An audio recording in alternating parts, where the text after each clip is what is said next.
Welcome to a Leader's Journey podcast. I'm your host, Joel Gunn, and today I have probably the podcast I've looked forward to most so far. I get to introduce somebody very special to me, and that is my wife, Christina Gunn. Hi. Welcome to the show. Well, thanks for having me. That's my pleasure. Oh, thanks. So we have been married next week. Tuesday. 36 years. 36 years, that's right. We met on... A long, long time ago in a galaxy far, far away. Right. Well, thank you for coming out today. I know most people are probably sitting there going, he's interviewing his wife. Like he probably pulled a lot of strings for that one. And I did. What? I think I just said I love you an extra time. Oh, okay. So. That was sweet. So you know a little of the backstory of the podcast and why we're here. And you are a leader, have been for a lot of years. In fact, that's one of the things that attracted me to you is at a very young age, you were already active in your local church and taking a leadership role and actually overseeing other adults that were quite a bit older than you. Mm-hmm. And I think you were 17, 18 at the time, something 17. like that.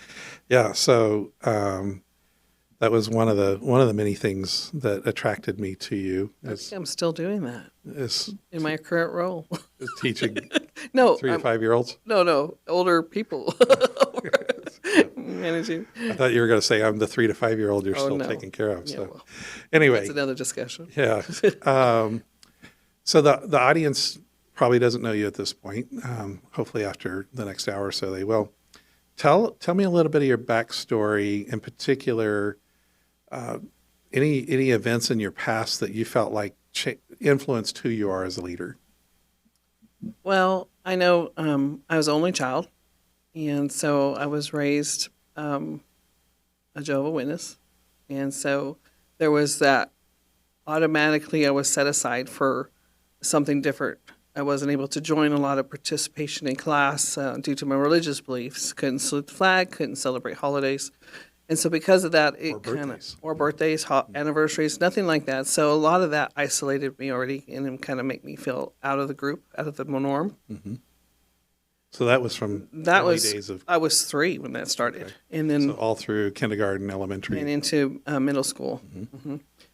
And then because of that, unfortunately, it was, kids are mean. If you look unusual, do something unusual, they bully you based on that. So they bullied me all through those years based on, and no real reason other than I was different. So bullying was a big factor in the sense, again, set aside, again, bullied. So just wanting to figure out how to overcome that was quite an ordeal. And I really struggled with going into different schools and different things with, they're not going to like me and I have to do everything to please them because I don't want to be bullied again as I grew up and get into high school and other years. So, and then as time went on, I bullied, and then my dad was killed by a drunk driver. My mom was put in the hospital, and at that moment my life changed. How old were you at the time? I was 16. And I remember sitting down in the middle of the hospital just kind of like mad at God, mad for this happening. I didn't even really know God. I just knew there was somebody up there. And how could this happen to me, And out of everything else I was going through in the sense of bullying and religion, I had to set aside all my Christmases and birthdays and not really celebrate life. Now this is taken from me. So this was quite a detrimental time in my life. So there was a lot of factors that could have gone against me. A lot of people use that as they could have just bellied up and just floated as a victim. Mm-hmm. Sorry. But God got a hold of me at the age of 17. Well, I got saved at 15, but I didn't live a lifestyle as I was saved. But 17 is really when God kind of rattled my cage and said, look, there's more to you. There's more in you. Just kind of follow me. And I kind of sensed at that time, I didn't have a biological father at the time, so my spiritual father kind of stepped into that role. So so that was just some big pivot moments for me, big moments for me to just trust in him. How do you think that's affected or impacted your leadership as an adult? Well, like I said, there's a lot of times people could look at everything I went through as a victim, and it's a mindset. And so, as I put more word in me, the more time I spent in scripture or church or around people that were good influencers, the more likely I was to stay out of the rut of becoming a victim of my circumstances. I mean, I wrestled with a lot of emotional trauma. I wrestled with a lot of physical trauma. But at the same time, I realized there's got to be something better than this. So I pushed through it. Most everybody that knows you says that you're, one, have a great work ethic, and two, you're very compassionate. Do you think some of those early experiences brought those out of you? I think what I was reflecting back on that question when I was earlier today, and I was thinking I always wanted to be a sibling. Like I wanted brothers and sisters. My mom and dad couldn't have any more. I was one in a million, my dad used to say. And so I was like, I wanted brothers and sisters. So when I used to see the underdog or another child being beat up, something rose up in me. I wasn't always beat up. I did my share. I made sure to throw some punches back because I was like, no, you need to stop. So I realized that I started feeling compassion for those that didn't have the big brother or sister to stand up for them. So I started being that big brother or sister for the other children. And I think that's helped me realize that I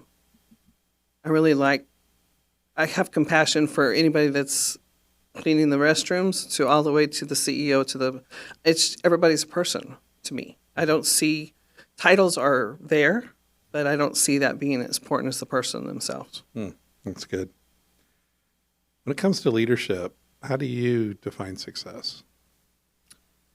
A lot of people have a misconception that leadership, when I get to the top, I'll have everybody be working for me and they're going to do what I say. What I have found as a leader myself is that people will follow you if you're in the trenches with them. And so I like to come alongside them and say, look, we can do this together. And so I believe that it has a lot to do with having a humble servant's heart to be a leader, not to be a leader for the title or to see who you can boss around, because a lot of people can do that. And there's like personalities clash, but I'm not saying that I haven't had those moments. I have every now and then those moments rise up in me that I'm the boss, or I'm the mother, I'm the teacher, or whatever scenario role I'm playing. I always have a tendency to wait a minute, forget do you not know who you're talking to? I think it was Bill Cosby said, I brought you into this life, I can take you out of this life. So there's those moments in time I'm like, do you not know who I am? And so, but just to be humble and servant-oriented as leader. How do you said get in the trenches. How do you get in the trenches yet still be a good leader? Well, it's in every good movie. If you watch some of the movies out there, they rally the troops and they're like, okay, but I'm in there with you. I'm fighting this battle. I'm pulling my sword with you. As a mom and dad, you might remember these stories as we taught our kids. We didn't say, well, hold your breath. Go swimming. Let's go swimming. And they're like, but I can't. I don't know how to swim. And a lot of times we just kind of threw them in the deep end and we see how and then trust that you're there with them. And so building that trust, there was that time that I remember multiple times doing that with our son Nathan, just where it's like, okay, jump on the side. Dad is here for you. We'll catch you. But you were in the deep with him, right? Mm-hmm. And so his confidence level built even to the point of getting on a diving board. And so knowing the dad would be there, mom was not too far off. So I see that same correlation as being in the trenches with people that are under you, for lack of better terminology, but under you, that look, I'm out here with you. We're going to drown together or we're going to succeed together. Something's going to happen, but we're doing it together. Mm-hmm. And so that's what I see. So when you say in the trenches, you're not saying you got to be doing all the grunt work or all the the duties that your employees, you're not doing their job, or are you? It depends on the role, I'm sure, but there is a lot of times that I have hired people like being chaplain, or I've hired cleaning people, and I'll go clean floors with them and show them, and I'll be a chaplain with them and guide them, and so I actually go into that space with them so that I can see it from their perspective. So when I'm leading them, I recognize, hey, your perspective is this. I'm not just sitting up here in this different level. I have no idea what you're dealing with on a day-to-day, whether it be cleaning, whether it be on the phone, whether it be computer work. I want to see what you're dealing with so I can understand your processes better, so that I'm not just judging you for not doing a good job because I don't know your job. I can give you a job title. I can give you some ideas of what this looks like. But unless I've done it myself, I can just don't know that I think it's best for leaders to get dirty roll up their sleeves and get in with them. They don't have to stay there the whole time, but at least know that they're like the dad being out in the water. I'm here for you if you fall or if you fail, and then you can retract because their confidence level gets up, and then they're able to take on more. Right. That's a great analogy with the diving board, because it'd be silly for me to still be in the deep end, with Nathan being 6'3" and No, and quite capable right, himself. right. So, how do you determine when somebody's ready for you to get out of the deep end and let them jump off the board themselves? It's funny because they give you some signals in the sense of, I got this, or verbiage. I get this. I can handle that. Or let me help you. Or there's verbiage that you pay attention to that you realize they can do it. So we all as good leaders go, you can jump off the edge. We'll be here for you. And then it's not until they jump off a few times they're like, oh yeah, they're always going to be there. So once they go into the deep end and they learn to swim to the side, your child all of a sudden goes, I got it, Dad. I got it, Mom. You don't have to do this. They can get out, jump, go to the side. Get out and jump, go to the side. Same thing with developing leaders is, let me throw you into the deep end, see what kind of surfaces, and retract the things that you're drowning in and see what happens. And then they'll give you some signs. So, I'm a process guy. So my mind goes to, well, you give them X hours or X weeks and then time to move on. You're describing something a lot more organic. Yeah. That's tailored to the individual. It's not, you cannot group everybody. So we have 3 different kids, right? You and I have 3 kids. We have 2 daughters and a son. And they raised in the same gun house, but they're not all the same. So I can give Nathan a task and the girls the same task. Some may do better than others. Some may not do it. Some may forget to do it. And so there's this, you watch that through your people that you're bringing up beside you, and you're like, okay, they're not answering their phone. They're not answering the emails. They're not doing their requirement to do this job. What's the problem? So you check in. What's the problem? Life happens. Issue won't happen again. That's fine. Then you reassess it. But then if it's consistent, you realize that was just too much for them at that time. At GLS a few years ago, you were with me, Global Leadership Summit, for those that don't know what that stands for. You were with me, and Marcus Buckingham said something along the lines of, if you don't have time as a leader, you just don't have time to spend time with your people one-on-one. He said something along the lines of, get out of leadership. Right. How do you feel about that? I think it's true, because it's like you build a relationship. Trust is built on relationship. So, and being present. So if they're only just getting emails and texts and phone calls from you, but they don't ever see your face, they don't know what's your heart intent behind any of these comments, these phone calls. Am I in trouble? Am I doing a good job? Am I not doing a good job? So they don't know your heart if you don't spend time with them. Mm-hmm. So they feel your heart and they see you regularly. Then you have to give them those tough emails or those tough texts or those phone calls. They're like, oh, I get it. It's not a good day or it's a bad day or whatever the situation, or we need to handle this situation. Mm-hmm. But I regularly see the people that I'm over right now, either via phone call or in person or at lunch or something, a coffee shop, just to see, because sometimes people can text you, I'm fine, but when you see their whole demeanor, they could not be fine. They can be dragging in. Mm-hmm. That's a good point. I think you should teach at GLS. Oh. You mentioned misconceptions earlier. What is a misconception or some misconceptions that people have about leadership? Well, unfortunately, I think there's this group, not all leaders are this way. Just there's a handful of leaders that I think this title, I don't have to put soap in the dish soap in the bathroom or add toilet paper to the bathroom. I don't have to take out my trash. There's this misconception that I've arrived and people need to serve me, and that's just not healthy.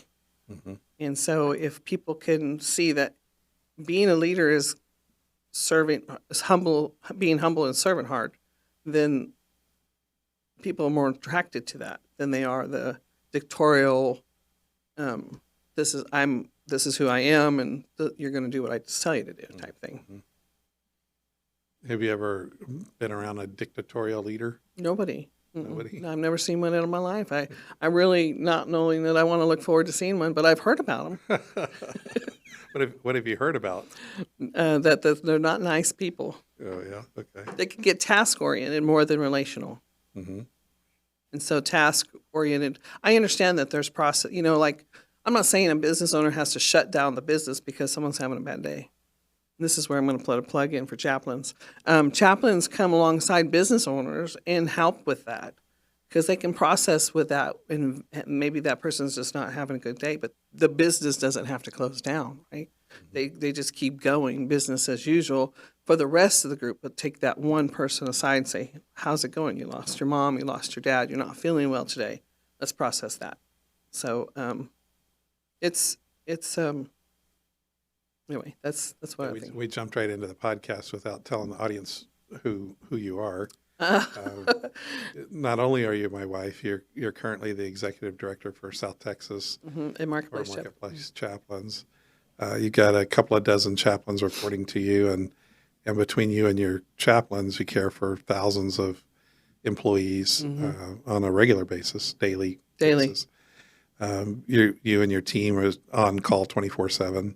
Mm-hmm. And you also mentioned real estate earlier. You're a licensed real estate agent. Yes. I don't know if I mentioned that, but I am a licensed real estate agent. There's that is something I do on the side as well, but full time if I need to, as needed. Yeah. So full time with Marketplace real estate. I call you more of a concierge real estate agent. You live out in your real estate practice what you kind of who you are. You find the underdog or the person that other agents won't give time to, and because it's all about, for most agents it's their full-time income, or they're just in it for the buck if it's part-time, and you really see you value the relationship. So I've seen you serve real estate clients over the last few years that nobody else would take. Because I think there's like a rule these days, especially when the market was hot, that if somebody wanted to look at more than 3 houses, they had 3 houses and had to pick one. And they had to pick one. Right. Because the market was crazy up until a few months back. But you were patient. And I remember the one couple in the early days that the market was super hot in that area. And you were like on your 7th or 8th house over several Saturdays. And they still were having a hard time. But then you found their dream house. Their dream house, yeah. Literally, the lady's like, I saw this in my dreams. So also a mom of 3, as you mentioned, they're all in their 20s. 2 of them are married. You've also been active in ministry roles over the years. Like when I met you, you were lead teacher for the 3 to 5-year-olds on Sundays in a large church in the little town we were in. And so you've accomplished a lot, and people often pick on you, not bullying, thankfully, but adults are often like, "Well, Christina, you got too much to do." Right. How do you find the life balance? And balance maybe not be the right word, but the giving the appropriate time to all the things you like to do in life. I know your kids love you. I adore you, and so you've done a good job keeping family first over the years. But you've also people rely on you in the church circles to do what you've come to do. They rely on you, obviously, as a full-time executive director to take care of thousands and thousands of employees in South Texas through your team. How do you keep all that equally distributed? I don't know that I can actually say that it's equal. Well, fairly distributed, Because, healthily distributed. right. So I used to think I was broke because I heard that comment a lot. Christina, you do too much. You do too much. You're just always busy. You're too much. And I was like, am I broke? Am I just looking for things to keep me busy? And am I just not, what is this, right? And I went to a retreat with our current mentor, Rich Case, and he said something along the same lines that he too had his fingers in everything. And he too crossed that bridge where he's like, am I doing too much? And people were giving him a hard time for doing too much. And he's like, no, you serve a God that gives you many talents and gifts. Why aren't you using them for the gifts of the glory of God? And it kind of like set me free. And that was just this year, actually. I sat there and was like, really? Because I thought I was having a mental breakdown and I was just having to be in everything. And but I researched gifts and talents, and there's the story of the talents of the 5 talents, and it's talking about gifts, and it's not just one, it's plural, and how that just freed me up of realizing, hey, you have many talents to give to the body of Christ. You're not made for just one thing. You're made to do many things, and to not limit yourself in the sense of where people would like to put you back in a box, and well, because you're too busy, that makes them, well, why is she too busy? Why are they too busy? And then I don't know if it's a guilt for them to ask me if I'm to what, but I see where they're coming from as far as workplace balance in life. You and I spend intentional time together. I spend intentional time with God, and I read the Word in the morning, and I spend intentional time with our kids, and I'm, because I didn't celebrate a lot of those holidays in the beginning years of my life, I make holidays a big deal. And it's not necessarily the gifts, it's the relationship. It's based on the fun and the joy that brings. So, I don't know. I'm not saying it's perfect, and people are like, you're just running yourself ragged and stuff, but I enjoy it. If you took it away from me, I'd probably be bored. And I'd be not happy. And so I think it just brings a lot of joy to be in multiple areas. If God's given you the talents to shine in these areas, then shine.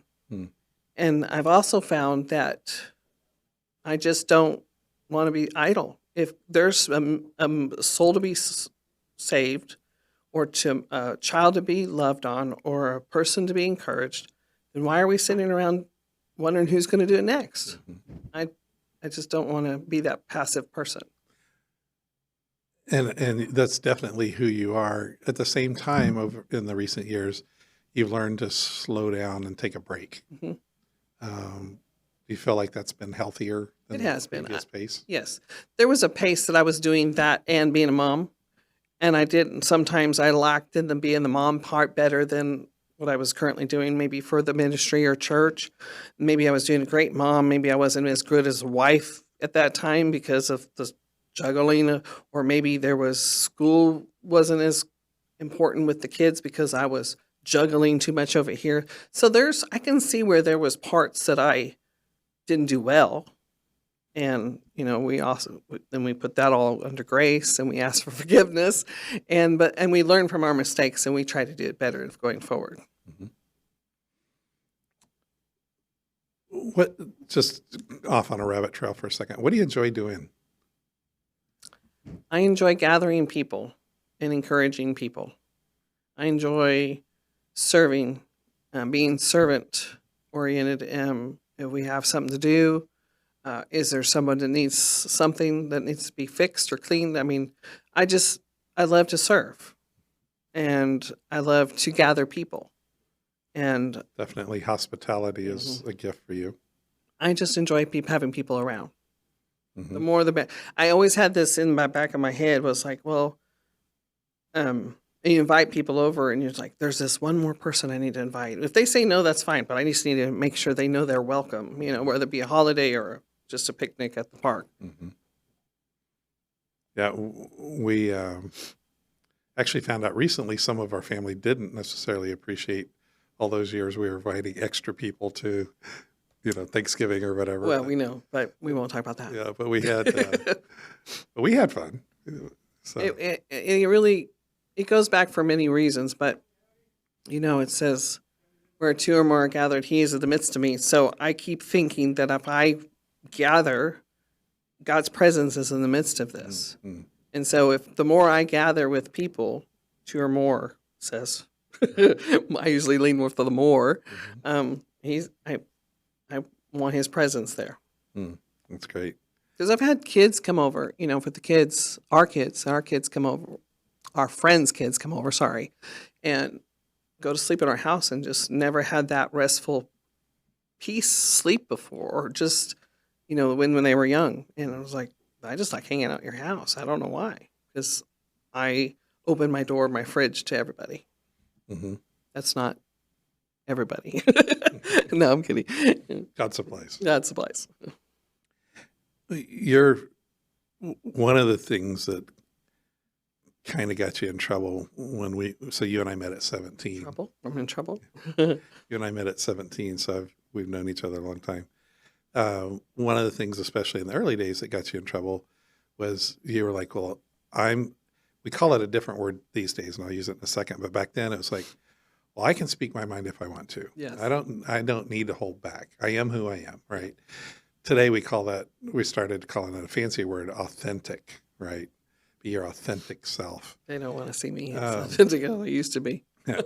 So how do you, as a leader, how do you be authentic with your people, be who you are, be transparent, share what's going on, but still lead? Well, there is, I know a lot of people get really concerned about getting vulnerable with their people. But I've found that if you build a relationship with people and you hear their story, you hear where they come from, and they'll make a comment like, you don't know where I'm coming from. You don't know where I've been. You don't know what's going through my head. You don't know, some verbiage like that. And I'm like, no, I hear you. I have been there. I have done that. If they've asked me to unpack that a little bit more, or we've built a relationship where I felt comfortable to share that a little bit more, I don't give them all the dark and ugly at one time, because that's too much. But to relate to them, look, I hear you, I see you, because I've been there. But let me tell you how to get past this, or let me walk this journey with you, because this is not easy. And I remember having to do this, and when I did this, I would do this I'd study the word, or I'd listen to this podcast or something to encourage me, and I would try to come alongside them during that time. So to stay authentic without being, I think Jesus did the same thing, where he sat down beside them and it's like, I hear you and I see what's going on. So I don't think he lost his leadership skills by saying, hey, I have situations going on too. Let's just go together. So I think we can be relational without losing our leadership abilities, because if you stay relatable. Have you ever had that backfire on you, where I somebody have. feels like you've become a friend and now you're telling them they need to go work? Yeah, I have, and that was probably too early in our relationship for me to share that much, then expect them to appreciate who I was or who we were to accomplish, to go forward in the type of work the role we were in. So the Holy Spirit has pinged me at certain times and say, not now. or that's too much, or be careful, tread lightly here. And because if we're not careful, we're one up people. Oh, my story's darker than yours, or my situation's worse than yours. So I was able to raise myself up. To raise yourself up and let's go. So you have to be careful not to get to just build block. To make sure you're building blocks together and you build a relationship with respect. How would you say your leadership styles evolved over the years? Oh, well, with being an only child, I seemed to think I had to do it all, because when you don't have siblings to pull their weight, you do it all. And I realized that I'm but one person. And I think if we learn to delegate, and I think I probably learned that by having kids. Hey, look, we're not going to the pool, or we're not going out to eat until your rooms are clean. And my mom, she had one child. She didn't know to raise me this way. So she did do a lot of this stuff for me. So I was somewhat spoiled growing up. And so changing that mindset in myself and then implementing it to my children, and then implementing it into leadership, and implementing to being okay to delegate something. And you may not like the outcome, but be okay with the outcome, because they may not make the bed the way you like to make the bed, or they may have not cleaned the way you would have wanted to clean, but they did the attempt to do so. So delegating and then being okay with the outcome. How do you delegate and then correct? Like, they did it wrong, or they didn't do it well enough. They attempted to write the memo, but it was harsh or incomplete, or they attempted to, book the appointment, or they attempted to make the bed, but it wasn't good enough. Or how do you go back and correct that? I think I'd start with a praise of the attempt. Now, if they're always doing the attempt and they're not really doing what you're asking them to do, then there's something else there. But for the most part, I thank you for attempting to do this. This is great. And then kind of praise them along the way, because if you don't give some praise or something like that, correction is just, unless it's just flat out wrong, teachable moments of like, this was really great. Next time we do this, maybe you add this, or maybe we do it this way, or but thanking them along the way for the attempt to do something I've asked them to do. That does sound like it would go quite a ways. It does. Would you say most leaders you've met are good at showing appreciation? They're not. It's sometimes they get so task oriented that they forget that we're dealing with people. We're not computers. We're not artificial intelligence. We are life-giving flesh and blood, and we're dealing with stuff day to day. So we have to at least thank them for the attempt of doing what we asked them to do. That's good. I've realized that a thankful heart and coming at it with like a humble, like, this was really great, next time you do this, approach is a lot better than, you just did this wrong, and I don't even want to give you grace for anything you did right. That's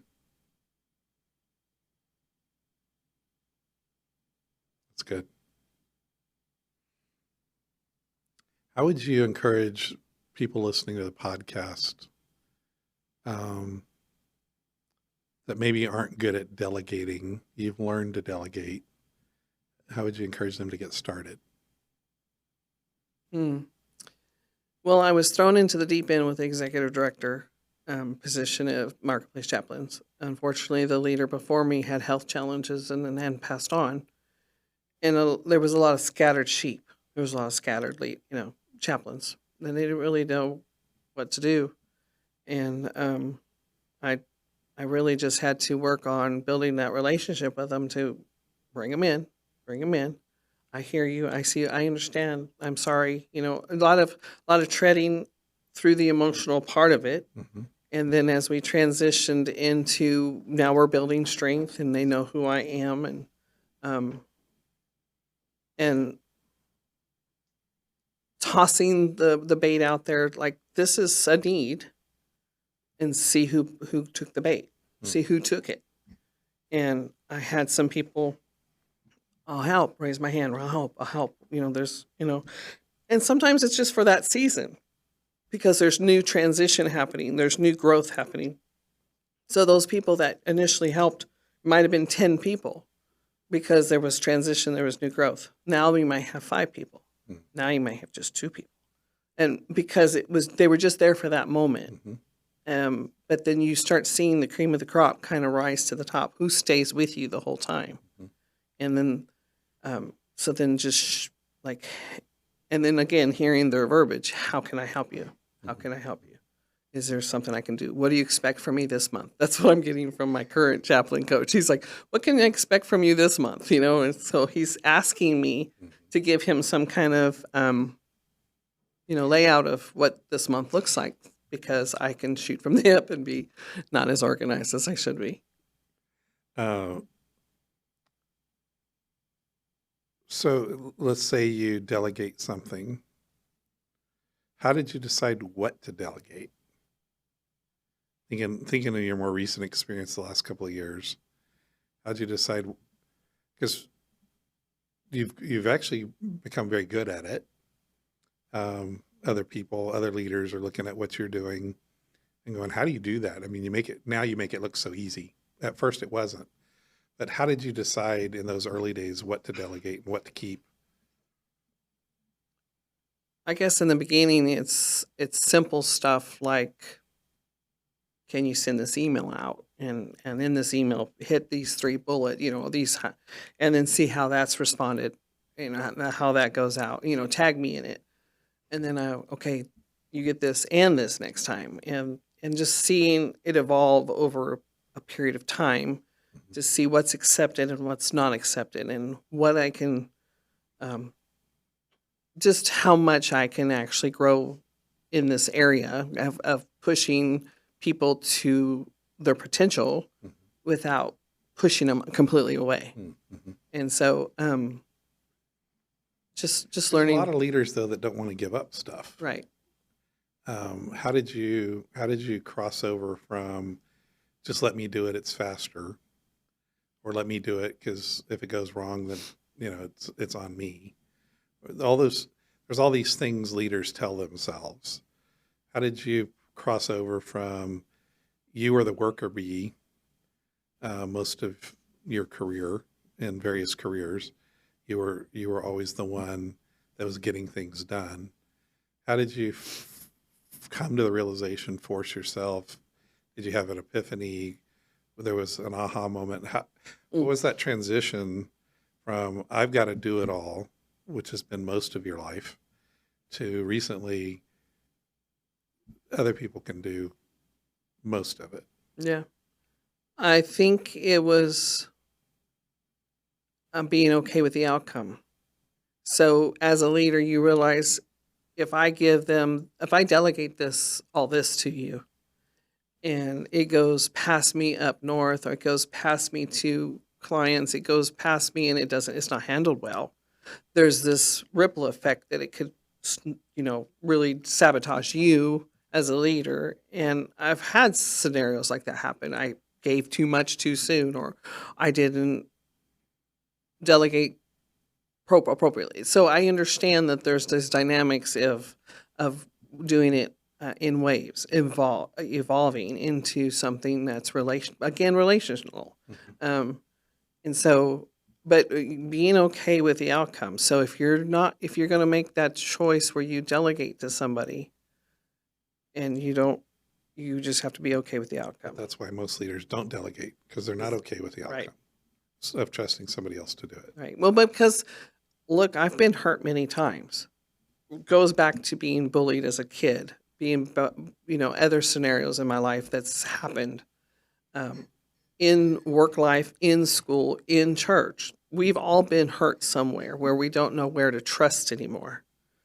And so we're like, it's better if I keep everything here and control the situation so I don't get hurt again. Mhm.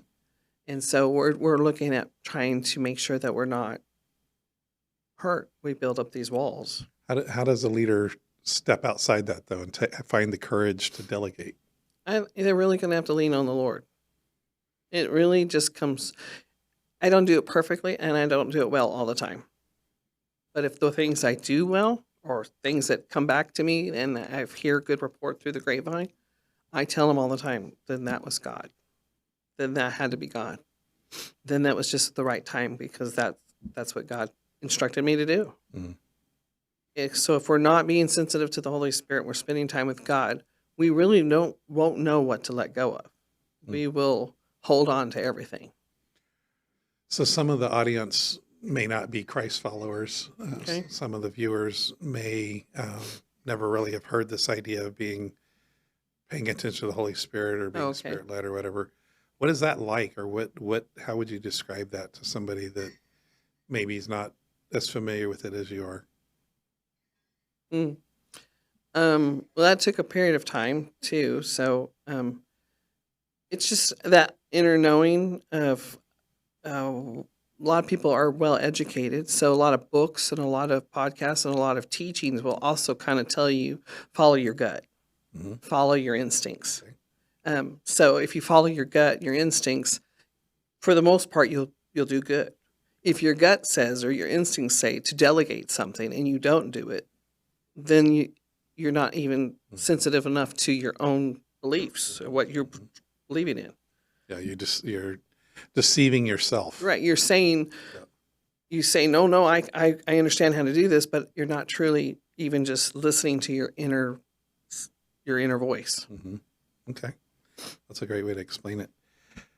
As you, I've got kind of two major questions left. Oh boy. One has to do with looking forward. What do you think future leaders are going to have to deal with? Mm. What concerns do you have for them, or excitement do you have for future leaders? And then one other one. So let's go to that one first, though. What excites you about the future for future leaders, and where do you think future leaders need? If they're on the podcast now, maybe they're in their 20s, they're starting to get into middle management. Maybe they're in their 50s and they still got a number of decades left in the marketplace. What do you think leaders are going to have to wrestle with, either good and bad? What do you see in the future? Oh my. There's a big situation right now with feelings because we came out of pandemic, we came out of situations where a lot of it was we were bottled up. Mm-hmm. And we're coming out with a lot of feelings. And so even though this generation is based on a lot of, I don't feel like doing that. I don't feel like that's really where I need to go. And so they're actually listening to their inner person, and being led by something. And I truly believe that if they tapped into that, they'd see that that's actually guiding them to be a great leader because it's relational. Mm-hmm. So if they can hone in on that as well as train themselves in the sense of business or the field that they want to go into and find a good mentor. If we want to go to the spiritual realm, our aspect of it, Jesus says, go make disciples. In the business realm or in the way we are wired today is go get a mentor, go get a coach, somebody that can push you, encourage you, grow you, and beyond what you feel like you're capable of doing. So if they can keep the emotional relationship assigned with some good mentorship, I think you'll have great leadership in the future. Good. I like that. And we can insert a commercial here for C12. Anyway, so my last question for you as we start toward a close. We've got 3 kids. They may or may not listen to this podcast. If they did, what would you want them to know that you've learned over the years that you hope they don't have to go through just to figure That's it out? too long of a list. Well, give us one or two. Well, like I was saying, was everybody, including myself, can go way beyond what they think. It's your mindset. It's what you dwell on. It's who you're with that depends on where you're going. So if you surround yourself with people that encourage you, coach you, push you in good ways, healthy ways, not bullied, because I've been there. That's not fun. Encouraged, stretch you, and create this whole person, spiritually, soul, mind, and all this whole person, see you as who you are. Then I believe they'll do really great in life.